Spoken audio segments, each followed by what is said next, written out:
जब अनन्या शाम को नींद से उठी तो उसका सिर बुरी तरह से दर्द कर रहा था।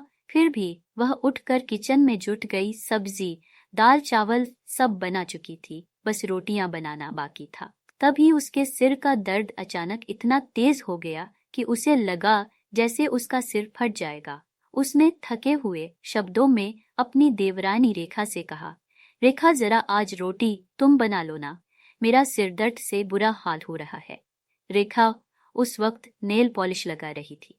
उसने अनन्या की तरफ एक नजर डाली और बिना ज्यादा भाव दिखाए बोली, भाभी आपको तो जैसे रोज ही सिर दर्द होता है, और आप जानती हैं मैं ऑफिस जाती हूँ, ऐसे छोटे मोटे कामों का टाइम नहीं है मेरे पास। अनन्या की आंखों में एक पल के लिए आंसू छलके पर उसने खुद को संभाल लिया। उसका चेहरा उतर गया। रेखा की ऐसी बातें अब आम हो चुकी थी, पर आज यह ताना दिल पर लग गया।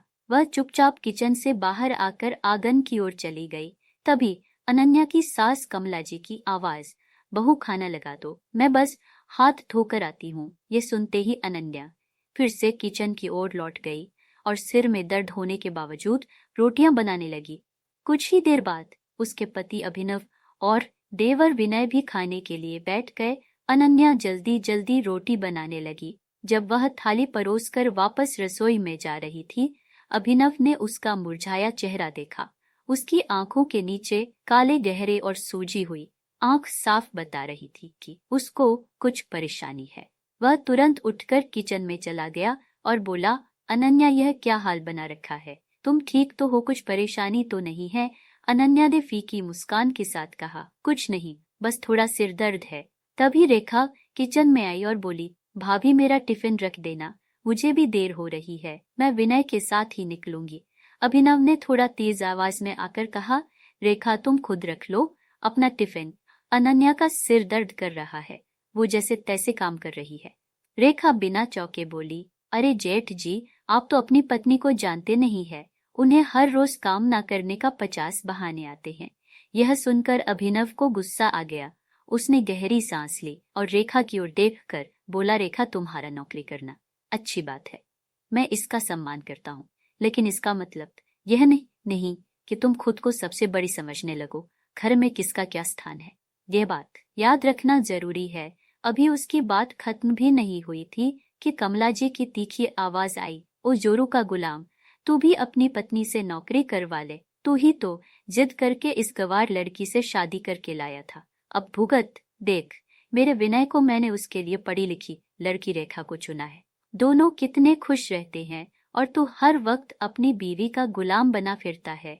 यह सुनते ही अनन्या की आंखों में आंसू भर आए। अभिनव भी मां के गुस्से से बचने के लिए चुपचाप वापस जाकर खाना खाने लगा और फिर ऑफिस चला गया। अब घर में बस कमला देवी और अनन्या रह गई थी। सिर में तेज दर्द होने के बावजूद अनन्या फिर भी पूरे घर का काम करती रही, झाड़ू पोछा, बर्तन कपड़े सब कुछ, और कमला जी आराम से टीवी के सामने बैठकर सीरियल देखती रही। अनन्या इस घर की बड़ी बहू थी, लेकिन उसका दर्जा किसी नौकरानी से कम नहीं था। शाम को जब सब लोग अपने अपने काम से लौटे तो अनन्या का देवर विनय मुस्कुराते हुए बोला, भाभी आज खाने में कुछ स्पेशल बना दीजिएगा ना, बड़ा मन कर रहा है।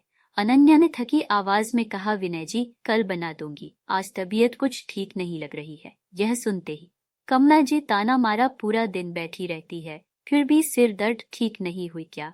अनन्या ने खुद से जवाब दिया, माँ जी बैठी कहाँ थी, सारा दिन घर का काम ही तो करती रही हूँ। अभिनव वही खड़ा था, वह यह सब सुन रहा था पर कुछ नहीं बोला। वह अपनी माँ की बहुत इज्जत करता था, इसीलिए कभी बहस नहीं करता था। तभी विनय ने माहौल बदलते हुए कहा, माँ चलिए आज पिक्चर देखने चलते हैं। रेखा उत्साहित होकर बोली, हाँ मेरा भी बहुत मन कर रहा है, इस बार का सारा खर्चा मेरा रहेगा। कमला जी मुस्कुराई और बोली, सुन अनन्या, हम लोग जब तक लौटे विनय के लिए कुछ स्पेशल बनाकर रखना जो उसे पसंद हो। फिर उन्होंने अभिनव की ओर देखा और बोला, तू क्या मूर्ति बन के खड़ा है, चल तैयार हो जा। अभिनव शांत स्वर में बोला, नहीं माँ, मुझे ऑफिस का कुछ जरूरी काम करना है, आप लोग जाइए। रेखा ने मजाकिया अंदाज में कहा, अरे जेठ जी, भाभी जी कहीं भागी नहीं जा रही है, घर पर किसी को तो होना चाहिए, खाना बनाने के लिए रोमांस बाद में घर आकर कर लीजिएगा। अभिनव का चेहरा गुस्से से लाल हो गया। उसने गहरी आवाज में कहा, रेखा, तुम्हें तमीज नहीं है क्या? किससे कैसी बातें करनी चाहिए यह भी नहीं जानती?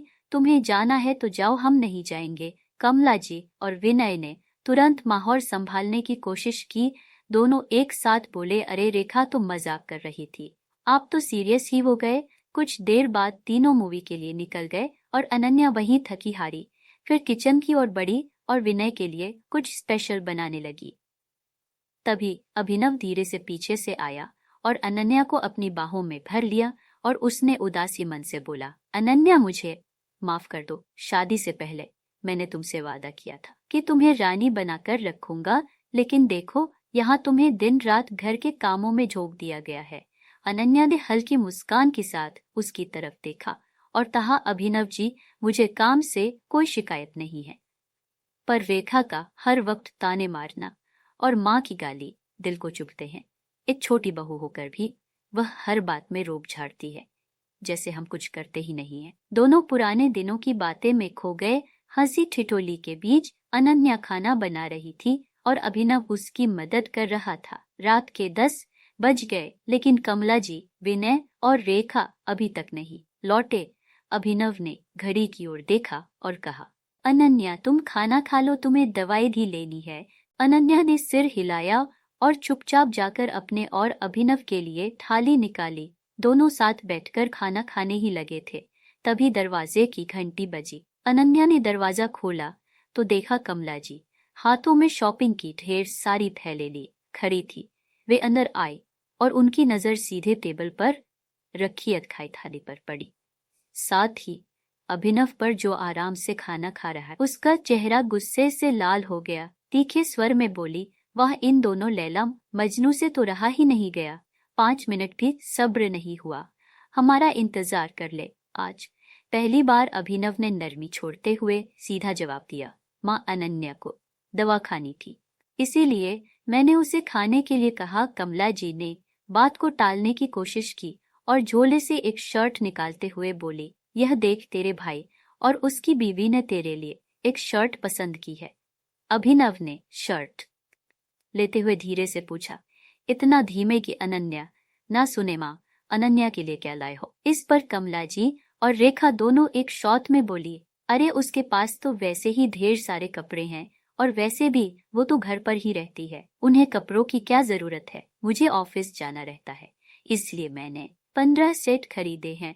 बाकी मान जी और विवेक जी के लिए कुछ लिया है। अभिनव ने कुछ नहीं कहा, एक गहरी नजर अनन्या पर डाली, जो मुस्कुरा रही थी जैसे कुछ सुना ही नहीं।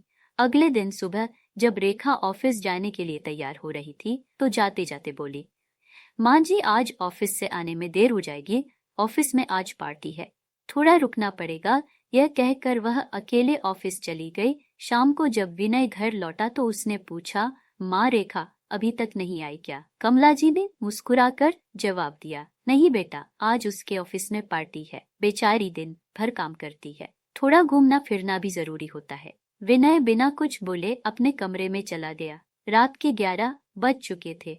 विनय और कमला जी रेखा को बार बार फोन कर रहे थे, लेकिन वह कॉल नहीं उठा रही थी। करीब 11 बजे दरवाजे की घंटी बजी। कमला जी ने दरवाजा खोला तो रेखा शराब के नशे में थी, उसके कपड़े भी बेहद छोटे थे। अभिनव का चेहरा गुस्से से लाल हो गया। वह बोला, रेखा, यह सब क्या है?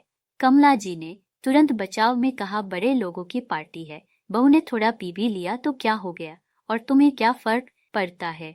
जब उसका पति कुछ नहीं कह रहा तो अभिनव ने कुछ नहीं कहा और गुस्से में अपने कमरे में चला गया। कुछ दिन बाद एक रात अभिनव ने ऑफिस से कमला जी को फोन किया, माँ, आज ऑफिस से आने में थोड़ी देर हो जाएगी। कमला जी ने कहा, ठीक है बेटा।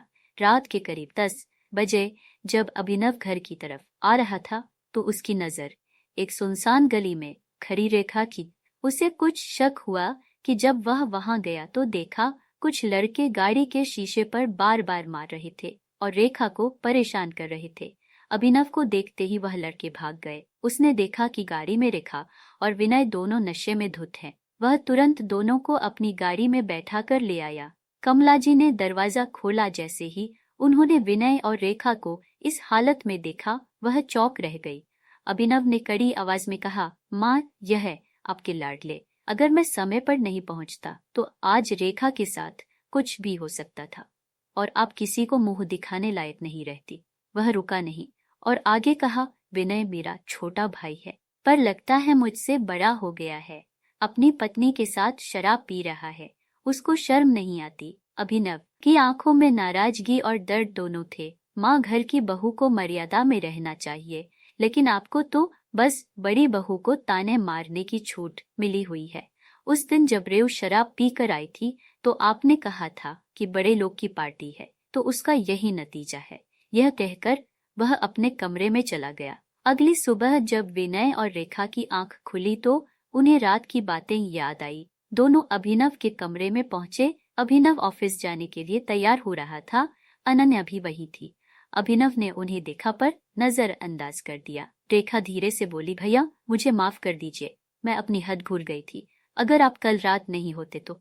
अभिनव ने कहा, बस आगे कुछ मत कहो। विनय ने कहा, भैया मैंने अपनी पत्नी की नौकरी पर कितना घमंड किया कि मैं सही और गलत का फर्क करना भूल गया। फिर दोनों ने अनन्या के आगे हाथ जोड़कर बोल, हमें माफ कर दीजिए। फिर दोनों ने कहा कि भाई ने हमें माफ कर दीजिए, हमने तुम्हें बहुत दुख दिया है। उसी समय कमला जी भी वहां गई और उनकी आंखों में पश्चाताप था। अभिनव में गहरी सांस लेकर बोला, कोई काम छोटा या बड़ा नहीं होता, बस मर्यादा में रहकर करना चाहिए। और घर का काम भी किसी नौकरी से काम नहीं होता, बस इसमें ना ही पैसे मिलते हैं और ना ही इज्जत। दोस्तों, इस कहानी से यह सीख मिलती है कि बहू घर की नौकरानी नहीं होती है। घर का काम सबने मिलकर करना चाहिए और बहू का सम्मान करना चाहिए। आखिर वह भी बिना स्वार्थ के दिन भर घर का काम करती है। Thanks for watching.